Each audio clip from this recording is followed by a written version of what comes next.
Hey everybody, it's Professor Diffley. This is History 100, Chapter 5, Part 3.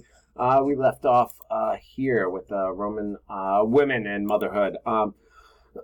So again, make sure you read the book as always and take a look at the videos for Roman women here. But, the core point of women in Rome was shape children's values and loyalty to the family. There's the story of Cornelia, which is in your text. Cornelia, in short, gave up a chance at being a queen in Egypt to stay and raise her sons for Rome. So that's the idea, again, for self-sacrifice is the idea. They did own shops, manage homes, own property, that sort of thing. So they did have more freedom than, say, the Greek women there. Main jobs for them, manufacturing the home, running shops, and as always, it's the reason why they call it the oldest profession there. For those down and out, especially. Roman education system. Here's a showing of Roman education. Goals here, rhetoric and teaching of Roman values. Again, rhetoric is persuasive public speaking. This was a key so that men could gain the glory and fame and prestige of serving the state. Most education done at home. Rich afford tutors. Most often these were Greek educated slaves, again, mostly Greek, called pedagogues, which basis of the word pedagogy today is on how you teach. Both sons and daughters learned to read. They also, sons, again, by shadowing their fathers and others in the assemblies and in the forum. All right, so Roman religion, there's a website on this, make sure you have it. Roman religion split into two parts, public and private, two different parts. Public worship by colleges of priests ensured divine protection for Rome. That was the main part of it. There was also private worship taking place in the home and among the family. These household spirits, the Lares Familiares, again, check out the website on this, the required website. But yeah, again, two aspects of it, public and private. Private was for the family, individual. Public is for the city and the state. Again, practice cult worship and divination. Again, you could have, say, the Mars altar, Mars the greatest for Rome, for the city. And then you had, your own private worship at home, and you see here this is a Lares, one of the in-home shrines, very popular with the Romans. Again, just like the Greeks, a quid pro quo relationship. This idea that you give to the gods, they give back to you, and that is the idea. They really did think that the gods and spirits were actively involved in their daily life, hence you had to please them. Gods were not guardians of human morality. That's something that the people were supposed to take care of, but they guided you, almost watched over you in that way. Again, the state religion here, the public part, made to protect Rome's safety and prosperity. Here's a picture of the Vestal Virgins and Vesta, the goddess of the hearth and protector of the family.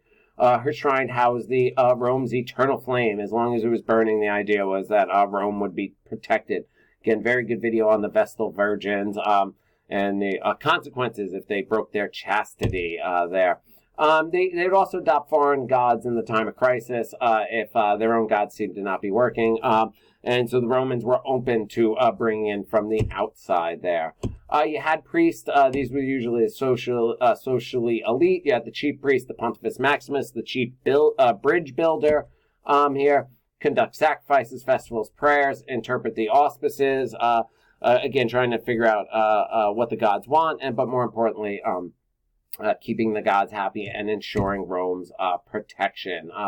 And these are some of the main gods of Rome here. So Jupiter is Zeus, compared to the Greeks. Juno here is Hera. And then you have Minerva, who would be Athena. Again, they're copies in many ways, just with different names. Some more of that. And Mars, again, because Rome is very warlike, and Mars is the one that was, said to have sent the she-wolf to protect Romulus and Remus. And again, Mars, altar of Mars the Greatest. This is a depiction later from the Augustan era there. Just some more of the, again, a connection between war and religion in the Roman Republic. They often go together. Again, private religious practices. There's the Larium. There, the worship was primarily in the household. Divine spirits. Janus, the god of the doorway. Vesta, the god of the hearth. Penates were gods of the and spirits of the storeroom and things like that. You would give sacrifice them, especially for the Penates and Vesta. You'd pour out food into the fire or a drink in there. Again, feeding them. Every household had a shrine. They had statuettes represent household spirits or deceased family members, or if they were away, for their family, and they would pray, leave offerings there. And again, they really did believe that these spirits watched over them, these godlike figures. You notice the snakes in a lot of these. That is because the snake was not always viewed as bad. That is very much in the Christian tradition, Christian Judeo-Islamic tradition. This, at this point, is more about rebirth, right? A snake sheds its skin, molts. So here's some more. Again, a very good website on this. This is a richer Larium there. And you can see some of the family gods depicted here. Early Roman Republic, again, the res publica, the people's matter or the public business, name the Romans used for the republic, res publica. Usually you would see it SPQR. There, and this was formed over the afterthrow of the king of Rome, Tarquin the Proud. Again, this is part of the rape of Lucretia. Senatus Populusque Romanassa, again, is the res publica for Rome. Again, this is also covered in the required videos. The orders, the two broad social classes in the Roman Republic. You had the top, the patricians, a very small group, and everybody else, the plebeians, these two. And what you're going to have is what's called the struggle of the orders, as these two battle for political power over at least 250 years. Patricians controlled public religion, political positions, essentially a republican oligarchy, but there was lots of social and economic disputes that are discussed in the text. No intermarriage allowed, that sort of thing. Eventually, the plebeians are going to get their own assembly, the right to make their own laws in the plebeian assembly. How did they get this? Again, just we've seen this with the Greeks. Protest methods refused military service, strikes, essentially. Eventually, what you get is the law of the 12 tables, the earliest Roman law code posted in the forum for everybody to see. This guarantees greater equality and social mobility. It also prevented patrician officials from ruling as they felt. It established a rule of law, right? Everybody's supposed to be equal in front of the law. The Roman Republican government, you had the Senate, which is a holdover from the monarchy. It didn't make laws, it offered suggestions. Again, it gave advice. Remember, Romans don't make decisions on their own. They like to get as much advice as possible. Senators were respected and they were obeyed, so they had the moral force of law in that sense. So if they decided on something, most people would go with it. You could tell the senators, because they wore white togas with red or purple stripes, outward symbols of status. You had to at least be a quaestor to enter the Senate, and we're going to see that in a second on the ladder of offices. But here's a depiction of the Roman Senate here. The ladder offices, series of elected government offices need to be elected to consul. You're supposed to go up this in order, right? 10 years of military service, a quaestor, which was like one of the lower officials, moving all the way up to the praetors and consuls, who had the imperium. Imperium was the right to command, so they would be the top there. But you're supposed to work your way up, again, service to Rome over time. The consuls were the military commanders and chiefs, essentially. Two of them at all times, so that there were not too much power to one person. They could veto each other. They carried the fasci. That's what it is. It's a symbol of power there. We still use this here in the United States. This is from the House of Representatives. You see the two fasci here flanking the podium there. Again, a symbol of, here in America, that who has the power? It is the people, is the idea, but you see it there. The consuls here, again, highest elected office, the power to command and execute, again, two at each time.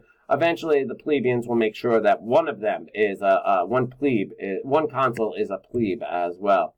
Once you got a consul in your family, you were elevated to the status of aristocrat, a noble there. The tribunes, this is different. The tribunes are not part of the ladder of office. Instead, they were created to create 10 annually elected plebeian officials. Tribunes had the power to stop any action they deemed harmful to the plebeian class and their property. They had a veto power. Again, they serve only the plebeians. Again, not part of the ladder of offices, as it notes there. The assemblies they had open to all male citizens. Different assemblies could decide different things: government policy, election outcomes, judgments. Debates happened before in the forum and things like that. The assemblies, centuriate, elected praetors, censors, consuls, dominated by the rich. The plebeian assembly excluded patricians and elected tribunes. They had plebiscites. These were laws that they could pass for themselves originally. The tribal assembly, though, was the most important because it mixed everybody together and passed most of the laws and ran the early judicial system. But you had all these different levels. It's a very complex system there.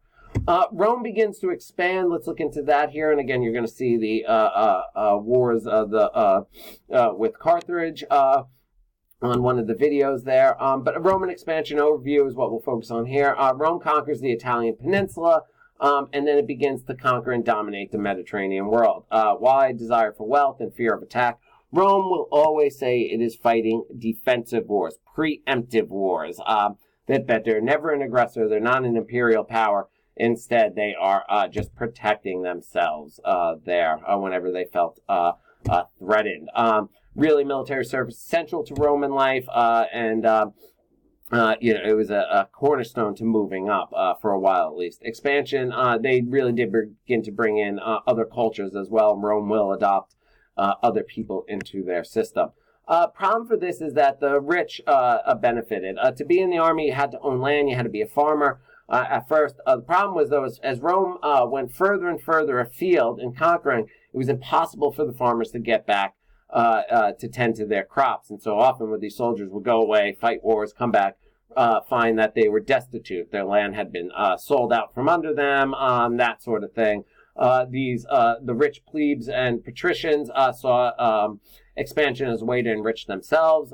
When they took over new territories, they would extort these territories, control the government, enriching their own coffers, but in many ways, again, hurting the locals. And there's right here, away from longer. Eventually, many of these people have to turn into the latifundia, which were really essentially slave plantations. And again, it brings in more slaves, makes it even more and more difficult for citizens to compete, right? If someone's working for nothing because they're forced to, it's hard to compete with that. But again, you will see that in the videos. The Roman legion, there's some on that there. Very more effective than the Greek phalanx. This is the first real change. The Romans adopt a lot of what the Greeks do, except militarily. They come up with a better system here. And you can see some of that there. And there's some more depictions of the Roman legions here. And so, in Italy, again, they expand here, they brutality and diplomacy, they, enslave and conquer some people, force to surrender. What the Romans want is, exchange for military service. They co-opt opponents, make them partners in the conquest. Another thing you can see here is the roads, that helps Rome's expansion. It used to say that all roads lead to Rome, because for a while they did. This is going to help militarily. Moving troops, moving goods, moving information, and connecting the empire. And again, increasing security all over the case. Again, all roads lead to Rome. You can see the Punic Wars with Carthage. The video is here. It's also on Blackboard. So I'm not going to spend a lot of time on that. And then the Civil War and the fall of the Republic is where we're at next. And that is actually what we'll do in the last video for this. But note, this is also discussed in the required videos. All right, we'll be back for part 4 in a moment.